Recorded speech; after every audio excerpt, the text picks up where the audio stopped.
People in Fredericktown are worried about the air they're breathing after a massive fire erupted inside of a battery recycling plant on Wednesday. Schools there even closed today.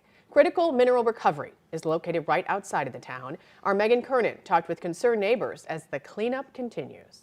And I opened the door, and the door actually was blowing back at me. I could barely get out the door, and I saw this black smoke, and I'm like, oh my God. Now that the danger of the fire is being suppressed, the big concern is what was in that smoke coming from Critical Mineral Recovery.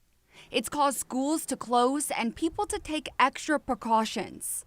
2 days later, there's a noticeable odor in the air. It's a pain, but we'll see what happens. The battery plant is basically in the backyard of 7 homes. People living on this street are the only ones still evacuated, including Shirley Tyrell. But they told us to stay out for at least another 2 or 3 days, and then they would get back to us. The EPA tells us they've deployed 2 on-scene coordinators here to monitor air quality. Wanted to act out of an abundance of caution and have children and others in the immediate vicinity put in a position to not be exposed to a potential flare-up. You had class canceled today?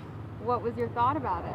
I was happy. Rylan Jones, an 8th grader at Frederick Middle School, says the fire is all anybody is talking about. It's how crazy it was, and people were trying to get information on like how it happened and stuff. Tyrell says it's all up in the air on when she'll be able to return home. I'm concerned, and I'm just wondering what's going to happen in the future if you need to sell a house, who's going to want to buy the house with that big, and are they going to rebuild?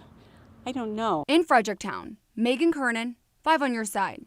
The cause of the fire is still under investigation. The Department of Natural Resources says fish were killed in a nearby creek, so they're testing it.